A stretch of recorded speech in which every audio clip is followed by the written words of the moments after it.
Muy buenos días para todos, bienvenidos al tema de renta ni del impuesto a la renta para personas jurídicas. Teniendo en cuenta que las personas jurídicas son aquellas empresas creadas legalmente bajo una sociedad. ¿Y qué es una sociedad? Una sociedad es un conjunto de personas que tienen un fin común y que crean una empresa para desarrollar una actividad, ya sea comercial o de servicio, dentro del territorio colombiano. ¿Qué es el impuesto a la renta? El impuesto a la renta es un tributo que pagan las personas naturales o jurídicas sobre la renta o ganancia obtenida en un periodo gravable determinado. Realmente aquí en Colombia el periodo gravable se refiere a un año, porque la renta aquí se presenta anualmente. Es decir, que para el año 2023 se estaría presentando la renta del año 2022 para todas las empresas que desempeñan su actividad en el territorio colombiano. Tarifa del impuesto de renta para personas jurídicas. Actualmente, digamos que la tarifa está a un 35% de acuerdo a la ley 2277 del 2022, que es la reforma tributaria que en estos momentos está en vigencia para 2023. La tarifa se aplica sobre la renta líquida gravable. ¿Y qué es la renta líquida gravable? Así como una empresa durante un año completo de ejercicio operacional obtiene ingresos, realmente para que la empresa funcione o pueda ejercer su actividad operacional, necesito costos y gastos. ¿Cuáles son los costos y gastos de una empresa? Estaría la nómina, estarían los costos para hacer su producción o la mercancía que se compra para venderla o todos aquellos servicios que se necesitó para vender el servicio a la que la compañía se dedica. Entonces, cuando tenemos esos ingresos y descontamos todos estos costos y todos estos gastos, nos queda con un resultado. A ese resultado que obtenemos de hacer después esa operación es que aplicamos el 35%. Tarifas especiales del impuesto de renta para personas jurídicas. Hay empresas que pagan tarifas menores a la tarifa general, pero hay que tener en cuenta que para que esto se cumpla, digamos que eso tiene que estar decretado mediante una ley expedida por el gobierno. ¿Por qué hace el gobierno esto? Muchas veces lo hace en beneficio de algunos sectores para activar la economía de ese sector dentro del país, como también lo puede hacer por emergencia, como pasó en el año 2020, que lo primero que el gobierno hizo en su momento fue brindarle garantías y disminuir la renta, por ejemplo, al sector hotelero, debido a que como todos tuvimos que vivir un encierro en casa, pues digamos que las empresas turísticas se quedaron quietas, pues porque no hubieron huéspedes que recibir. Entonces, para que no se sintiera, no se hundiera tanto este sector o no se cayera económicamente, lo que hace el gobierno en su momento fue aplicar una renta menor a la renta general. Actualmente, digamos que los beneficios están con las empresas del servicio hotelero, que pues sigue en vigencia el 9%. Están las empresas industriales y comerciales del Estado y las sociedades de economía mixta de orden departamental, municipal y distrital, en las cuales la participación del Estado sea superior del 90%, que ejerzan monopolios de suerte y azar y de licores y alcoholes. Ellos también pagan el 9%.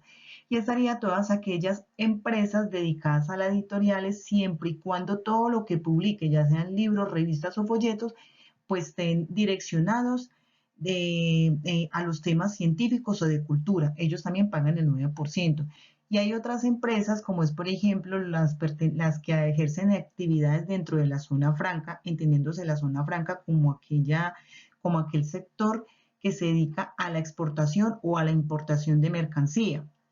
Entonces serían las empresas que se desempeñan dentro de este sector. Ellas pagarían una renta prácticamente del 20% sobre su rentabilidad. Y existe otra que son los contribuyentes de régimen especial, que está definido en el artículo 356. Estas empresas que se dedican o que van bajo este acuerdo también pagarían el 20% sobre su rentabilidad. ¿Qué se puede deducir una persona jurídica cuando presenta renta?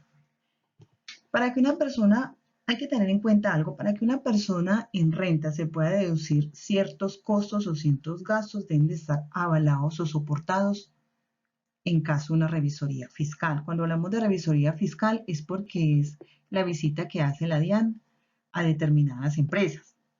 Entonces, por ejemplo, actualmente lo que se está viviendo para que uno se pueda deducir los costos o los gastos legalmente es vivir en el 2023, hacer muy bien toda esta parte de los eventos electrónicos, que eso ya es otro tema que se explicaría más adelante. Entonces, por ejemplo, cuando yo compro actualmente, ahí me tienen que dar una factura, pero esta factura ya no es una factura como actualmente se entregaba impresa o sobre un formato de computador, sino que ya es directamente una factura electrónica. Y esta factura electrónica es un evento que se realiza en el momento en que adquirimos el servicio o en el momento en que lo vendemos, porque también está para justificar los ingresos. Entonces, cuando nosotros tenemos todas las compras de los bienes o los servicios que necesitamos para que nuestra actividad empresarial se desarrolle, las tenemos justificadas bajo facturación electrónica, digamos que todos estos gastos y todos estos costos serían legales para deducirme. La pregunta en este momento que sugería sería, ¿y qué hago cuando yo compro algo y sobre eso que adquirió la empresa no me dieron factura? Pues lastimosamente, al pasar esto, la empresa no podría deducirse ese gasto. Vámonos ahora a los gastos por intereses financieros o gravamen movimiento financiero. Estos ítems en la renta son deducibles siempre y cuando estén certificados por una entidad bancaria. Es decir, que cada que finaliza un periodo contable, lo primero que hacen las empresas es dirigirse al banco y solicitar un certificado de todas sus operaciones. ¿El banco qué hace? El banco entrega un certificado donde dice el nombre de la empresa, el producto que se tiene, pues que en este caso es un crédito de libre inversión. Entonces, ellos tienen unos intereses que pagó la empresa durante todo ese año y tiene un movimiento de gravamen financiero cancelado durante ese año. Hay que entenderse que el gravamen al movimiento financiero es un gravamen que está grabado bajo cada transacción que realiza el banco. Entonces, en esos momentos, digamos que cada que nos entra, digamos, un monto a la empresa, ya sea porque nos pagan una factura o porque nos pagan sí, una factura o hay un ingreso, digamos que se mueve este impuesto.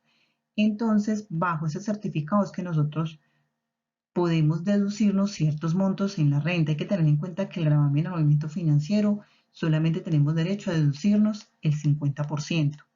Y está también la deducción por inversión en investigación, que quiere decir que hay empresas que invierten en todos aquellos proyectos que sirven de investigación. Entonces, por el simple hecho de que ya esta inversión está dirigida como a un aporte social, porque la investigación juega un papel muy importante aquí en el país, entonces todo ese monto que va dirigido a esa investigación, pues, y que tiene unos propósitos y unas señalizaciones legales, digamos que todo ese monto se puede deducir en renta. Vendría la pregunta sobre qué formato se la declaración en el impuesto de renta. Hay que entender que hay una entidad que recauda los impuestos y los impuestos se presentan a través de la DIAN, que es la Dirección de Impuestos y Aduanas. La DIAN maneja diferentes formatos, como por ejemplo el 350 que es para retención en la fuente, como el de 300 que es la presentación del IVA, el 210 que es el formato donde presentan la declaración de renta a las personas naturales y pues en este caso las empresas o la persona jurídica lo presenta sobre el formato 110. Lo que se va a hacer sobre este formato pues es como llenar cada uno de sus ítems, por ejemplo los ingresos, las devoluciones de ingresos, los costos, los gastos, los otros gastos que no fueron operacionales, pero pues que entran a deducirse. Entonces es como llenar los requisitos del formato como tal y hacer la respectiva presentación. Gracias por la atención prestada.